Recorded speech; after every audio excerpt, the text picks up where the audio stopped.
Hello everyone, welcome to Divya education. आज है 4 जून और 4 जून से संबंधित जितने भी करंट अफेयर के क्वेश्चन बन सकते हैं आज हम लोग इस वीडियो में डिस्कस करेंगे।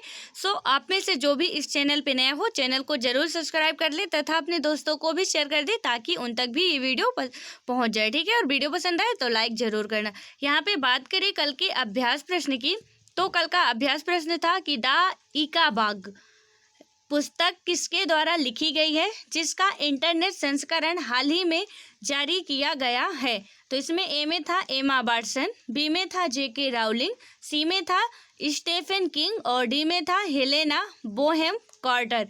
ठीक है, तो इसका राइट आंसर होगा जेके राउलिंग। आप में से कई सारे लोगों ने इसका बिल्कुल राइट आंसर दिया था। देन इसकी व्याख्या की हम बात करें तो ब्रिटिश लेखिका जेके राउलिंग ने 26 मई को अपनी नई पुस्तक मीन्स की नई बाल पुस्तक चिल्ड्रेंस बुक द इका बाग का इंटरनेट संस्करण जारी किया। इस पुस्तक के कहानियों को 10 जुलाई तक प्रत्येक दिन किस्तों में मतलब कि इंस्टॉलमेंट में theikabag.com पर मुफ्त में प्रकाशित की जाएगी। इसका आधिकारिक प्रकाशन नवंबर 2020 में किया जाएगा। ठीक है, नेक्स्ट क्वेश्चन की बात करें जो कि आज का पहला क्वेश्चन है। स्पेस एक्स के अंतरिक्ष यान ने हाल ही में 2 अंतरिक्ष यात्रियों को अंतर्राष्ट्रीय अंतरिक्ष स्टेशन यानी कि इंटरनेशनल स्पेस स्टेशन ISS पहुंचाने में सफलता पाई है। इस संदर्भ में निम्न कथनों में से कौन सा या से कथन सत्य है। ठीक है, तो इसका जो पहला स्टेटमेंट है वो क्या है कि स्पेस एक्स के अंतरिक्ष यान क्रू ड्रैगन का प्रक्षेपण केनेडी अंतरिक्ष केंद्र में से किया गया था। दूसरा स्टेटमेंट है कि स्पेस एक्स अंतरिक्ष यात्रियों को अंतरिक्ष में भेजने वाली पहली निजी कंपनी है। और इसका जो तीसरा स्टेटमेंट है कि उद्यमी जेफ बेजोस ने स्पेस एक्स की स्थापना की है। तो इसका जो पहला ऑप्शन है उसमें है केवल 1, बी में है 1 और 2, सी में है 1 और 3 और डी में है 1, 2 और 3। तो इसका राइट आंसर कौन सा हो जाएगा? 1 और 2। इसकी व्याख्या की बात करें यदि हम तो 2002 में अंतरिक्ष परिवहन लागत को कम करने और मंगल ग्रह के उपनिवेशीकरण को सक्षम करने के लक्ष्य के साथ उद्यमी एलन मस्क ने इसकी स्थापना की थी। स्पेस एक्स के अंतरिक्ष यानी कि क्रू ड्रैगन का ऐतिहासिक प्रक्षेपण फ्लोरिडा में कैनेडी अंतरिक्ष केंद्र से 30 मई को किया गया था। यह अंतरिक्ष यान नासा के अंतरिक्ष यात्री बॉब बेकन और डग हर्ले को लेकर गया है। इस अंतरिक्ष यान के प्रक्षेपण से वाणिज्यिक अंतरिक्ष यात्रा में एक नए युग की शुरुआत हुई है। राइट, नेक्स्ट क्वेश्चन की बात करें तो हाल ही में ब्रिटेन में भारत की नई उच्च आयुक्त किसे नियुक्त किया गया है। ए में है राहुल सचदेवा, बी में है मोहित त्रिपाठी, सी में है गायत्री कुमार और डी में है विनोद त्यागी। तो इसका राइट आंसर जो है वो कौन सा हो जाएगा? गायत्री कुमार। गायत्री कुमारी नहीं, कुमार है। तो यहाँ पे क्या हो जाएगा? गायत्री कुमार। बात करें इसकी व्याख्या की तो विदेश मंत्रालय ने 2 जून 2020 को कहा है कि अनुभवी राजनयिक गायत्री कुमार को ब्रिटेन में भारत का अगला उच्च आयुक्त नियुक्त किया गया है। साल 1986 बैच की भारतीय विदेश सेवा की अधिकारी कुमार रुचि घनश्याम की जगह लेंगी। वर्तमान में गायत्री कुमार बेल्जियम, लग्जमबर्ग और यूरोपीय यूनियन में बतौर भारतीय राजदूत सेवाएं दे रही हैं। ब्रिटेन के शक्तिशाली यूरोपीय यूनियन से बाहर आने के बाद गायत्री कुमार की इस महत्वपूर्ण पद पर नियुक्ति ऐसे समय में सामने आई है जब भारत ब्रिटेन से द्विपक्षीय संबंधों को विस्तार देने की ओर अग्रसर है। गायत्री कुमार पेरिस, काठमांडू, लिस्बन और जिनेवा के अलावा कई भारतीय मिशन में सेवाएं दे चुकी हैं। राइट, नेक्स्ट क्वेश्चन की बात करें तो हाल ही में किस युवा महिला क्रिकेट खिलाड़ी को अर्जुन अवार्ड हेतु नामित किया गया है। ए में है दीप्ति शर्मा, बी में है स्मृति मंधाना, सी में है पूनम यादव और डी में है Radha Yadav.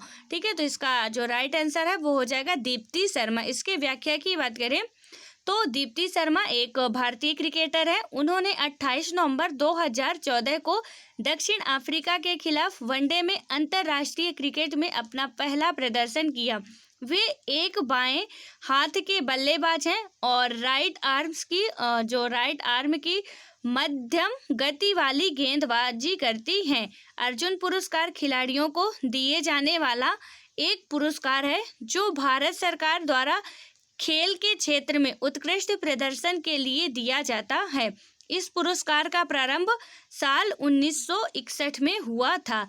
Right, next question की बात करें तो हाल ही में दिल्ली बीजेपी अध्यक्ष के रूप में किसे चुना गया है? तो इसका ए में है आशुतोष टंडन, बी में है देव सिंह, सी में है आदेश गुप्ता और डी में है मंगल पांडे। तो इसका राइट आंसर कौन सा हो जाएगा? आदेश गुप्ता।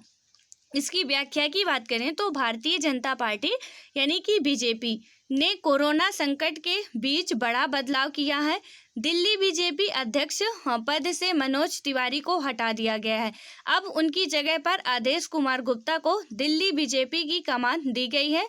आदेश कुमार गुप्ता दिल्ली की जमीनी राजनीति से जुड़े हुए नेता के तौर पर जाने जाते हैं। आदेश गुप्ता के पास पार्षद और नॉर्थ दिल्ली में मेयर का तजुर्बा है, यानी कि दिल्ली की सियासत में उनका तजुर्बा काफ़ी नीचे तक है।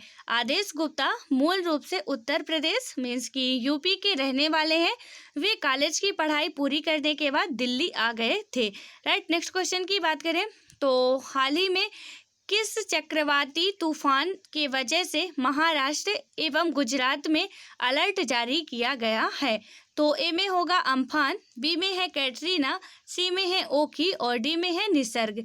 तो इसका राइट आंसर जो है वो क्या हो जाएगा? निसर्ग। इसकी व्याख्या की बात करें तो मुंबई के ज़्यादातर इलाकों में तेज हवाओं के साथ बारिश हो रही है।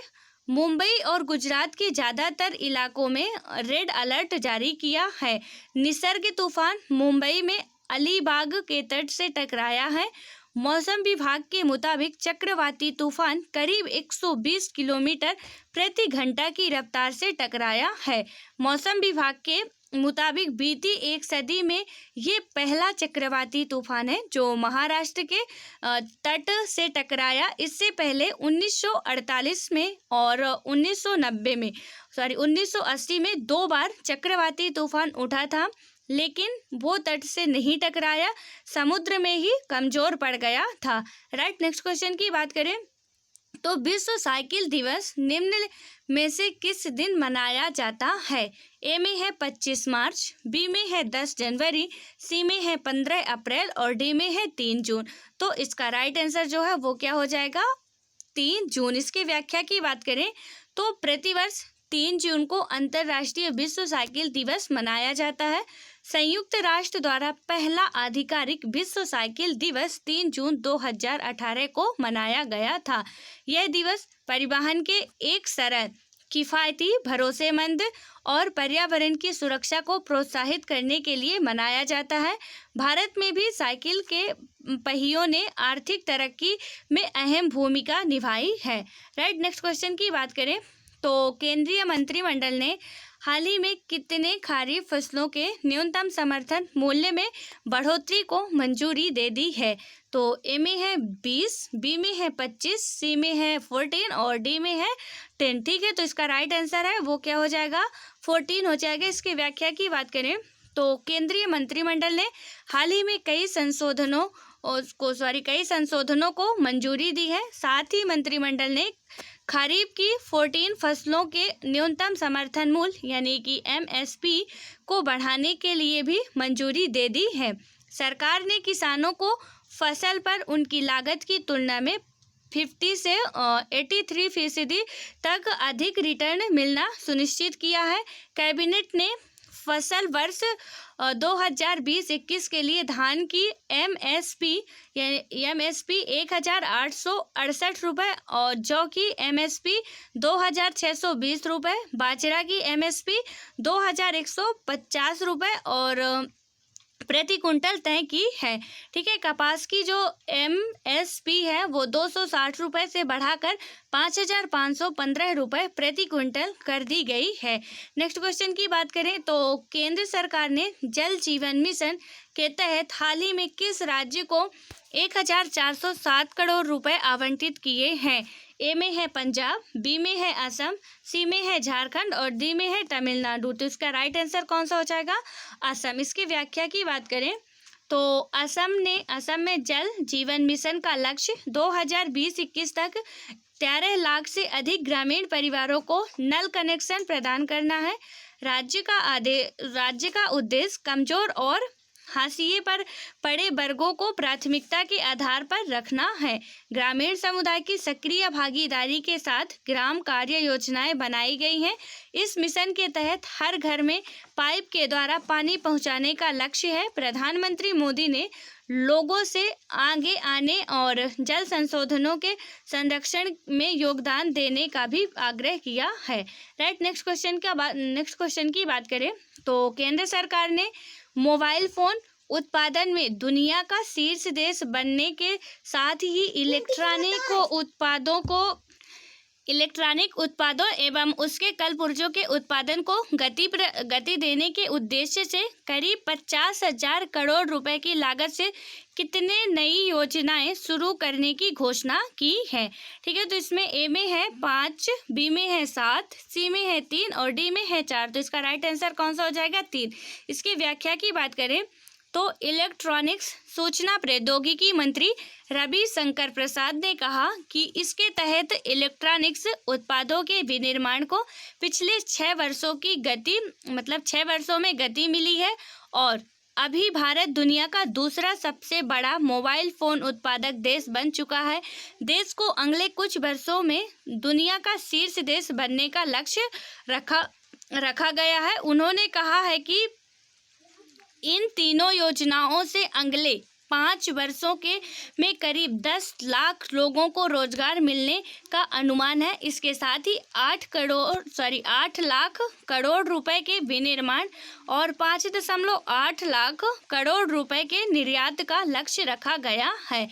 अब बात करें आज के नेक्स्ट क्वेश्चन की, जो कि लास्ट क्वेश्चन है। तो विश्व पाचन स्वास्थ्य दिवस यानी कि वर्ल्ड डाइजेस्टिव हेल्थ डे निम्न में से किस दिन मनाया जाता है? तो इसमें हो जाएगा ए में है 29 मई, बी में है 15 मार्च, सी में है 10 अप्रैल और डी में है 12 जून। तो इसका जो राइट आंसर हो जाएगा वो क्या हो जाएगा?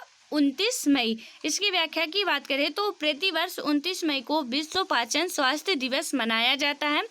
इसकी शुरुआत WGO और WGOF के सहयोग से की गई थी। इसका जो उद्देश्य पाचन संबंधी रोग और विकार के विषय में जन जागरूकता बढ़ाना है। उल्लेखनीय है कि 29 मई 1958 में संपन्न अमेरिका में वर्ल्ड गैस्ट्रोएंटेरोलॉजी की पहली विश्व कांग्रेस की बैठक में विश्व पाचन स्वास्थ्य दिवस मनाने की घोषणा की गई थी। राइट, तो ये रहे आज के 10 इंपॉर्टेंट क्वेश्चन। बात करें आज के अभ्यास प्रश्न की तो विश्व में सर्वाधिक कमाई करने वाले 100 खिलाड़ियों की फोर्ब्स सूची 2020 में शामिल किए गए भारतीय हैं। तो ए में है पहला स्टेटमेंट जो है PV सिंधु, दूसरा है विराट कोहली और तीसरा है MS धोनी। इसमें से आपको बताना है कि निम्न कथनों में से कौन सा कथन सत्य है। ठीक है, तो इसमें ऑप्शन है केवल 1, बी में है 1 और 2, सी में है 2 और 3, डी में है 1, 2 और 3। ठीक है, तो आई होप आप सभी इसका राइट आंसर देंगे। सो मिलते हैं नेक्स्ट वीडियो में, तब तक के लिए बाय बाय। खुश रहो, पढ़ते रहो और अपनी स्टडी को कंटिन्यू बनाए रखो।